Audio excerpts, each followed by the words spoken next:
Namaskar everyone and welcome to the Gita Satsang. So let us start with the Prarthana. By the Guru's grace and the will of Sri Krishna, we have all assembled for this Gita Satsang. May we have their guidance to be able to learn and adopt the things which will help us to grow spiritually. Let's recite the shlokas. Vasudeva Sutam Devam Kamsachanuramardanam Devaki Paramanandam Krishnam Vande Jagadgurum कृष्णाय वासुदेवाय हरये परमात्मने प्रणतक्लेशनाशाय गोविन्दाय नमो नमः। नमोऽस्तु ते व्यासविशालबुद्धे पुल्लारविन्दायतपत्रनेत्र येन त्वया भारततैलपूर्णः प्रज्वालितो ज्ञानमयप्रदीपः रामानुजदयापात्रं ज्ञानवैराग्यभूषणं श्रीमद्वेङ्कटनाथार्यं वन्दे वेदान्तदेशिकं यो नित्यमच्युतपदाम्बुजयुग्मरुक्म व्यामोहतस्तदितराणि तृणाय मेने अस्मद्गुरोर्भगवतोऽस्य दयैकसिन्धोः रामानुजस्य चरणौ शरणं प्रपद्ये. With prayers at the lotus feet of the Acharyas, let us take up our shlokas for today. So last time we had stopped at the 20th shloka. Today we will take up shloka number 21 and 22. So Krishna continues to explain to Arjuna about yoga abhyasa, what is the state of mind of somebody who is doing this in an active manner. So in the 21st shloka he says, Sukhamatyantikam yattad buddhigrahyamatīndriyam वेत्ति यत्र न चैवायं सितश्चलति तत्त्वतः. When a person knows intense joy, which can be experienced by the intellect, but which is beyond the grasp of the senses, when somebody is established in that kind of a situation, then they don't fall from that condition. They don't move, they don't depart away from that condition. So that is what here Krishna is telling. What does he mean by this? Let us understand in detail. So he says that when somebody, in the previous shloka, he had told about how we should pull our mind away from other things and focus them on experience of the Atma. And that the Atmanubhava will give us joy. So now he is saying further that somebody who is in this state, that he is able to experience the joy of Atmanubhava. Such a person, once he has experienced that state, he is not going to ever slip down from that. Now here Krishna is using certain words to describe that Atmanubhava, the pleasure which comes from experience of the Atma. So he says Atyantikam. So when you say Atyantikam, what is the meaning of that? The joy, the pleasure which is endless, the happiness which is having no end, it is never going to stop. It is the happiness which is pure, and in the pure in the sense that it is not mixed with any kind of dukkha. Normally in this world we notice that although we may have sukha for some things, we may experience joy in certain things, but ultimately at some point that same thing is mixed with some kind of sorrow also. But when somebody is having joy which is coming from Atmanubhava, that kind of joy is Atyantikam. It is endless and it is purely joy. It is not mixed with any kind of dukkha. Then he says it is atindriyam. It is a kind of pleasure which is beyond what the indriyas, beyond what our sense organs can experience. And he says it is buddhi grahyam. So that means it is something which is experienced by the buddhi. It is felt by the intellect. So it is not joy which is coming from the indriyas, but it is joy which is coming from Atmanubhava, which is felt and experienced by the intellect. Now that means it is a joy which is very subtle, it is very sukshma, and it is something which the indriyas cannot enjoy, but it is something which is felt by the intellect. Now that if a person gets to this stage where he is able to get happiness from yoga abhyasa because of Atmanubhava, then that joy is being experienced by his buddhi. It is not experienced by his senses. So, something which we experience through our senses, when the objects are no longer there, when our senses cannot connect with the object, then that kind of joy is temporary. It will go away. If I'm getting joy by looking at something beautiful, then the minute that object is removed from my eyesight, then I will not have that joy and I will feel dukkha. Similarly, if I'm getting joy by eating tasty things, when I don't have tasty things to eat, or if I have to eat food which is not tasty or which is not good in taste, then I will experience dukkha. So that is what happens when we have joy which is experienced by the indriyas. But this happiness which is coming from Atmanubhava, it is not from the senses. It is the kind of joy which is beyond the senses and it is felt by our intellect. So that happiness, if somebody is able to experience, then they will never again move from that state. So, here, however, there is a downside to it. Not everybody is able to reach this stage and experience it. Why? Because most people are not having practice of yoga abhyasa. They are not having practice to seek this joy from Atmanubhava. They are able to experience joy which is coming from the senses. So they are stuck at the level of the indriyas only. They don't go deeper. They are only stuck in experiencing whatever their senses are giving them. If they learn to go deeper, they will get to this stage. But unfortunately, many people don't progress to that level. They don't go to what joy can be felt by the buddhi. They are only stuck in experiencing joy which is coming from the indriyas. Now, is there any qualitative difference? Is it that if somebody is getting happiness from the intellect, then that is of inferior quality? No. What is explained by the acharyas here is that this happiness which comes from Atmanubhava is much, much superior to the joy which comes from just the Indriyas. And it is capable of giving not just similar pleasure, but even higher pleasure. And as we said, that pleasure will be endless, it will be pure, it is beyond the Indriyas, and it is felt by the intellect. And once somebody learns to be continuously experiencing this intense joy of Atmanubhava, then they will always remain at that stage. It is like if you taught somebody to enjoy a higher taste, then they are not likely to slip down and want something which is of lesser quality, isn't it? It is like, suppose, let us say we have some gadget in our house which is making life very easy for us. Let us say I have a washing machine, and because of that, I am able to wash my clothes very easily. Will I then want to go and take the trouble of washing clothes by hand? No, I will not do that. Similarly, here, if somebody is having a higher level of enjoyment, which is coming from the intellect, which is long lasting, and which is not mixed with dukkha, and which is of a superior quality, why will they want? They will never have the desire to give up that and to go to the lower level of joy. So that is why this kind of happiness, a person who comes to this state doesn't ever slip from this state. And further, the acharyas explain that actually speaking, we say that this Atma is nothing but a mirror of the Paramatma. So, whatever is Paramatma Swarupa, which is Ananda and Jnana, those are the Swarupa of the Atma also. So, actually, that Atma Anubhava, whatever joy we get, it is a natural kind of joy that is natural to us. But we are not aware of that. The joy which comes from the Indriyas is not natural to us, but we've got used to that because over so many janmas, we've been indulging our senses to get pleasure. So that Atmanubhava, which is actually natural, which is a natural state of our Atma, that has got masked, that has got covered up. And instead of experiencing that joy, we are getting joy from small, small worldly objects. So we have forgotten how to experience Atmanubhava.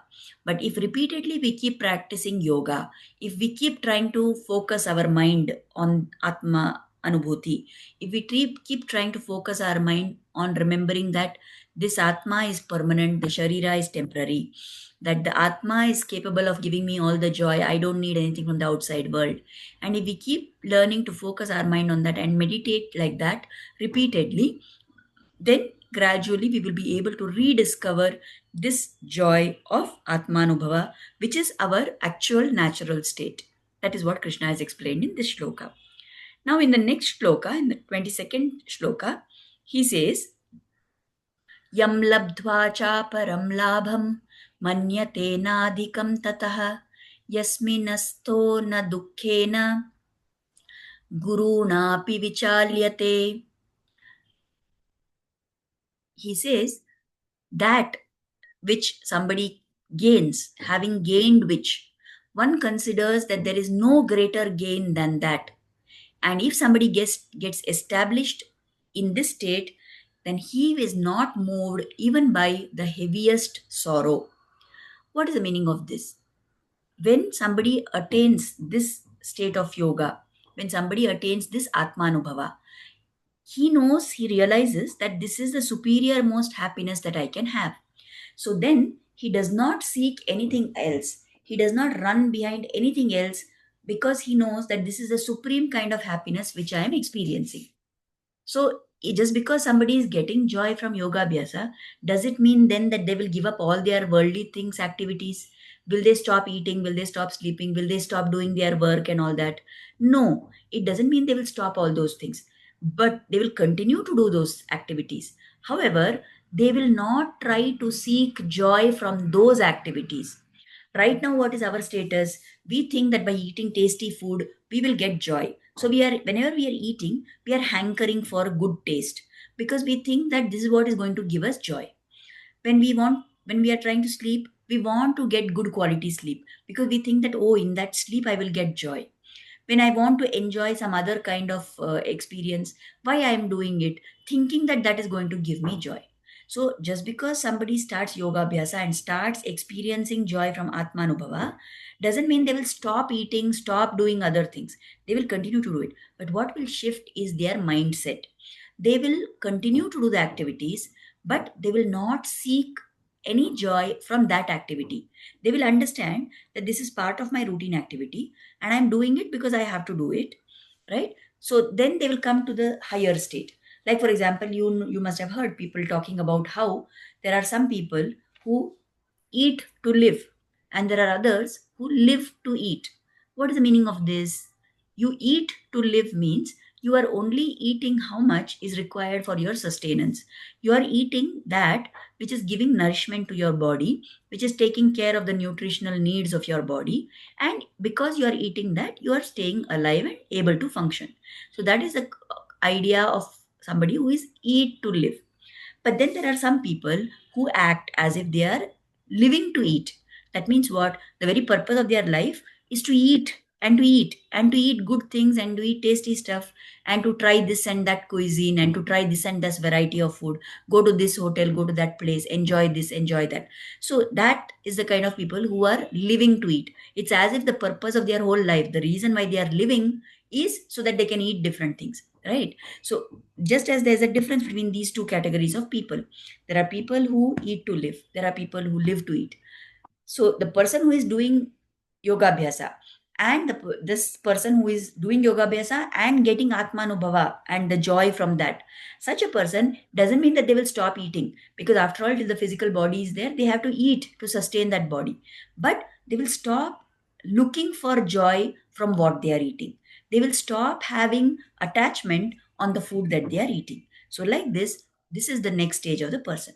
So the routine activities will be continuing, but even in that we will try to see if we can keep our mind focused on atma sukha.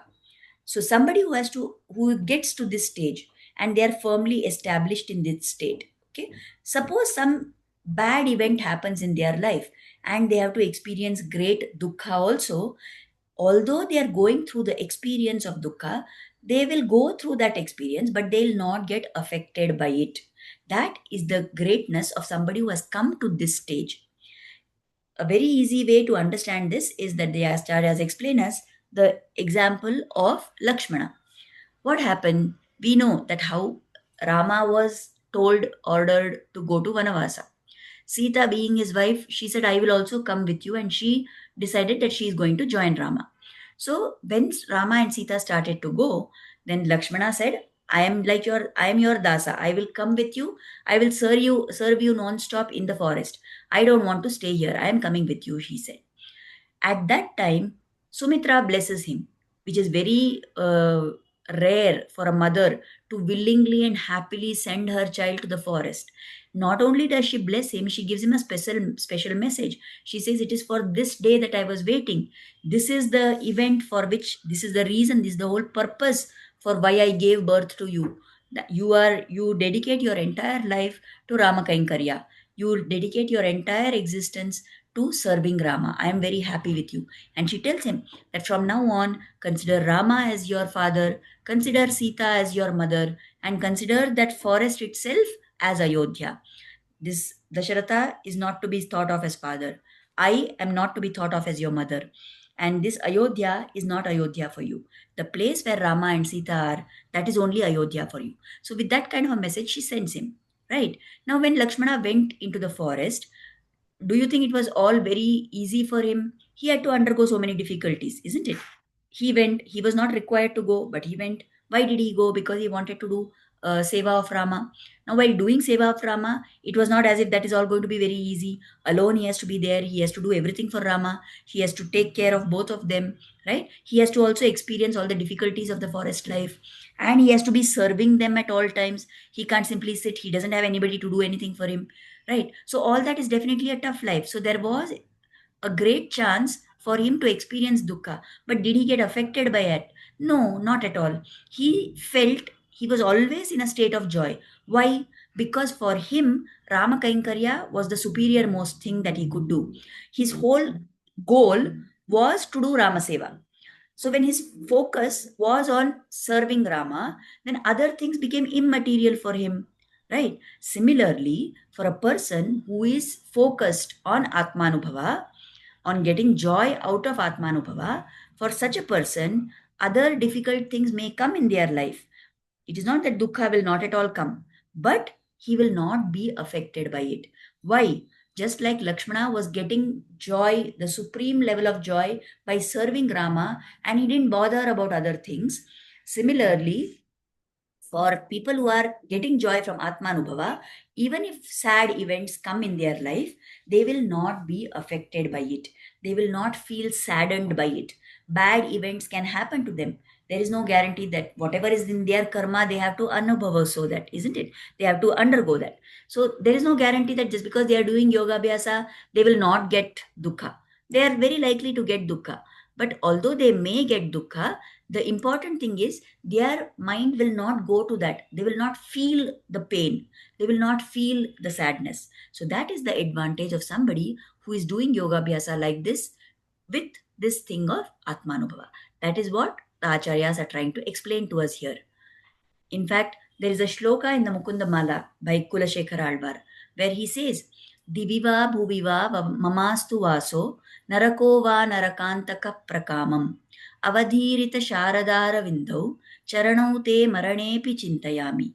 So he says to Krishna, O killer of Narkasura, you are the one who can decide. You can give me Swarga, or you make me stay on this earth, or you give me Naraka, right? At the time when I throw this Sharira, but at the time of my death, wherever you give me Swarga, you give me Naraka, you give me Punarjanma and send me back to this earth. I am indifferent to that. I am not bothered about that. What is the only thing that I want? I want the memory of your lotus feet. Those lotus feet, which are even more beautiful than the beautiful lotus flower which blooms in the autumn season. So, your lotus feet are so beautiful. Constantly give me the memory of your lotus feet. And other than that, let me not care for anything else. Now, if he is born on earth, he will experience both Sukha and Dukkha. If he goes to Swarga, he will have experience of only Sukha. If he goes to Naraka, he will have experience of only Dukkha, isn't it? All this, he says, I'm not bothered by it because all the time, give me the only thing that I want is that you grant me that always my focus should be on your lotus feet. So that is exactly what here is explained in this shloka of the Bhagavad Gita. That if there is somebody who has got this superior most joy from Atmanubhava, then when somebody is established in that state, even the greatest sorrow, even the heaviest sorrow does not move that person, does not affect that person. So that is the goal towards which we have to move. So these are the two shlokas that we took up today. And the next shloka, which is in the similar line, we will take it up in the next satsang. Today, just I wanted to tell a little bit about Swami Yamunacharya, or he is also known as Swami Alavandar, because today is his Tirunakshatram. It is his birth date. So this Alavandar or Yamunacharya is the Acharya, actually the one who decided, he uh, gave his divine glance, his Divya Kataksha on Ramanuja, and decided that he is going to be the one who is going to take this Sampradaya forward. Of course, the two could not physically meet and talk as such. But once, when Ramanacharya came to Kanchipuram, where Ramanuja was serving in the temple, he blessed him from far with his Divya Kataksha.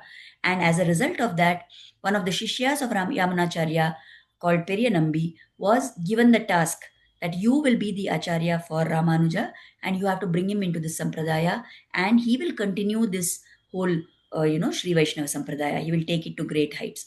So Yamunacharya is the Pracharya of Swami Ramanujacharya. Today is his Tirunakshatram. So there is a Taniyan, there is a shloka which praises the quality of this Yamunacharya. Vigahe Yamune Tirtham Sadhu Vrindavane Sthitam Nirastajihi Magasparshe Yatra Krishna Kritadharaha. So this Swami Alavandar story is very interesting. I will just narrate it in brief because we don't have too much time. So I will tell in brief about him. So there was a very famous great Acharya in this Sri Vaishnava Parampara called Nathamuni. So this Nathamuni had a son called Ishwara Bhatta. And when this Ishwara Bhatta and his wife and all of them had gone on a Tirtha Yatra to the north of India, it was that when they were during that journey, that this child was conceived on the banks of the river Yamuna.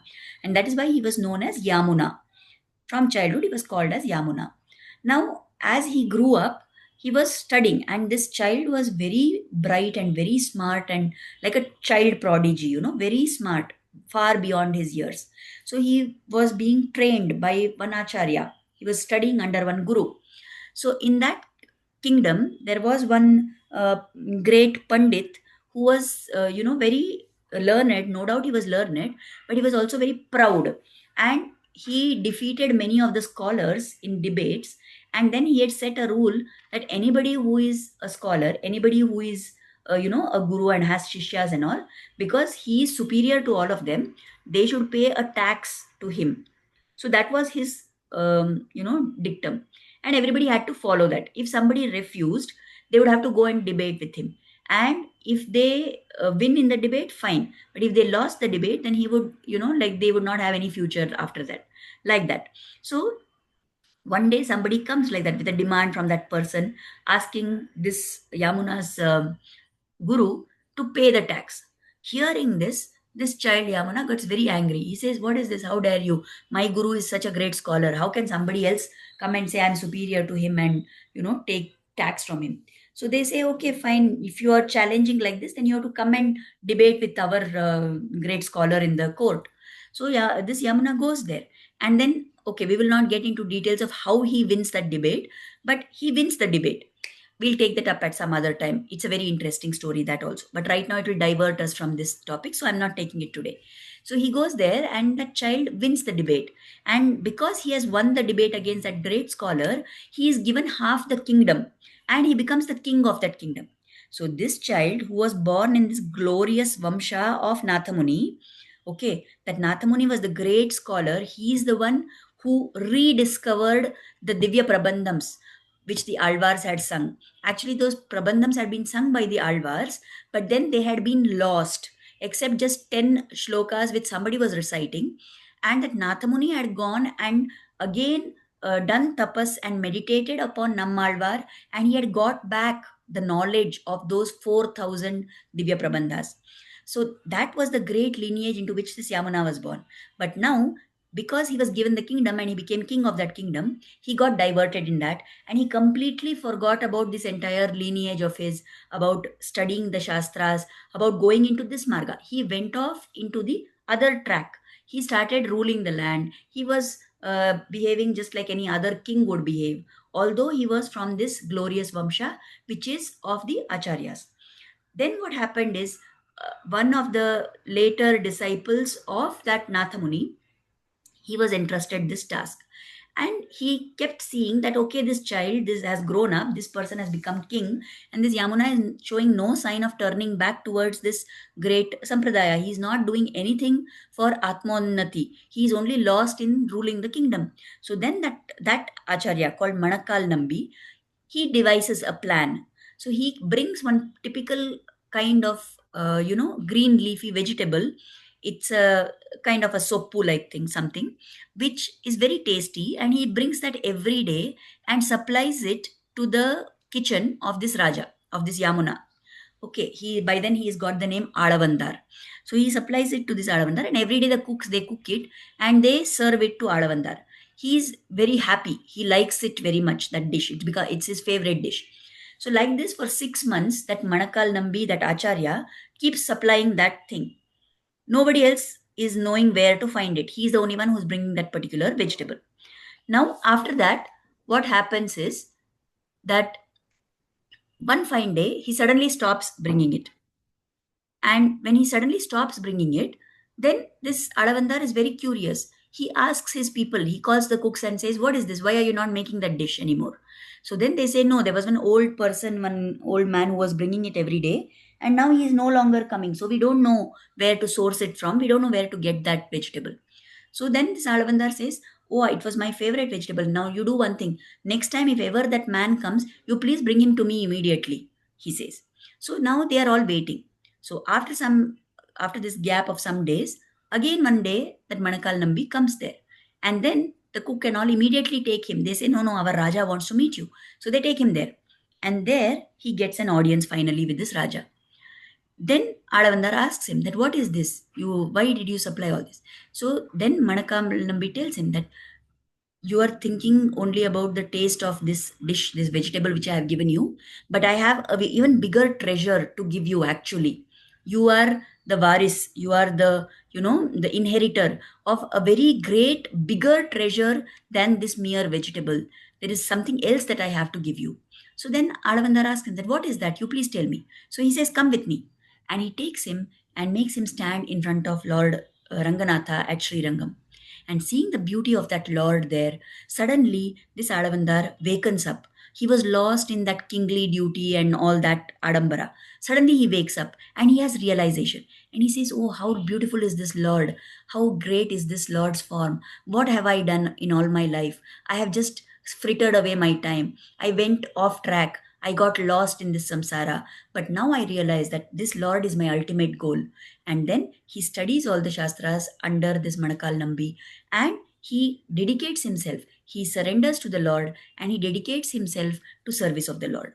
And he is now onwards, he is known as Swami Alavandar, or he is also called as Yamunacharya.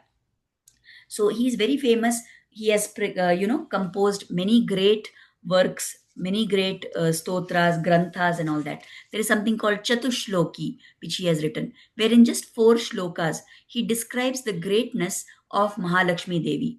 Then he has written a text called Gitartha Sangraha, which is in one verse he has summarized the meaning of the entire chapter of Bhagavad Gita. So for every chapter there is one shloka, and that is his Gita Artha Sangraha.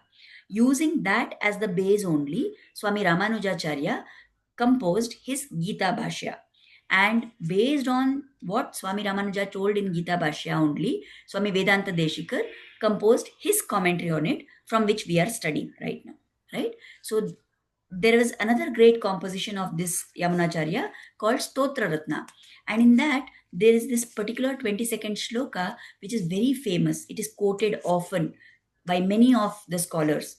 In that this Swami Yamunacharya says, "Na dharma nishtosmi na chatma vedi, na bhaktiman tvat charanaravinde, akinchano ananya gatis charanya, tvat pada moolam sharanam prapadye." So he's telling the Lord that I am not dharmanishta. I am not following whatever is told in dharma. I am not Atmavedi. I am not knower of the Atma. I am not a knower of the self. I don't have all that great knowledge. I am not even having bhakti towards your Charana I'm not even devoted to your lotus feet. And I am akinchana. I am destitute. I have nothing else. And I have no ananya gati. I have no other gati. I have nothing else to resort to except your lotus feet. Your pada. That is all that I have. So I am taking refuge under your feet. And this is the very doctrine of Sharanagati, which was then later propagated very actively by Swami Ramanujacharya. So Yamunacharya is the one who sowed that seed, and that was then further cultivated, grown very well, and spread wide by Swami Ramanujacharya. So today being the Tirunakshatra of Swami Yamunacharya, let us pray for blessings from him as we are studying the Bhagavad Gita, which is from the commentary of Swami Vedanta Deshika, which is based on Gita Bhashya written by Ramanujacharya, which is coming from the original Gita Artha Sangraha of this great Acharya. So let us pray for his blessings to be on us. Today is his Tirunakshatra, just like whatever we said that he tells that I am not Dharmanishta, I am not a knower of the self, I don't have devotion to your lotus feet. Although the Acharya is saying this, definitely this is not true for him. Why is he saying it then? Because we should say it. And this should be our bhava. The Acharya is not at this level. He is far, far superior. But our level is exactly this, that we are not able to follow dharma. We are not having any capability to do, Atma knowledge, to gain knowledge of ourself and all that. We are not even having any kind of bhakti. What we think is bhakti is nothing at all. But despite all this, the only thing we have is that we have the Lord's lotus feet, and we must surrender to his lotus feet and take refuge with him, and he will grant us whatever has to be given to us. So that should be our bhava. So let us pray that Swami Yamunacharya will bless us to be able to develop the spirit of Sharanagati, of surrender at the Lord's lotus feet. We have come to the end of our time for today's satsang. Let us offer gratitude at the lotus feet of Sri Krishna and Guru for inspiring us to start and join this satsang. And let us pray for their blessings and grace to always be on us. Thank you, everybody. And we will meet again next week. Namaskar.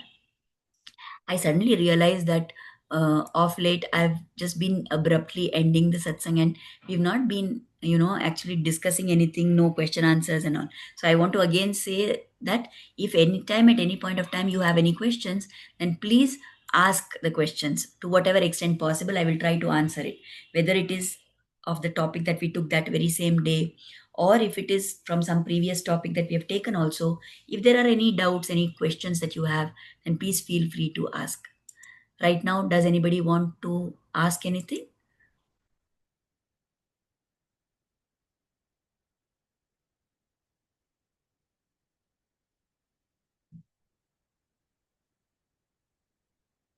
Okay, then in that case, we will stop here for today.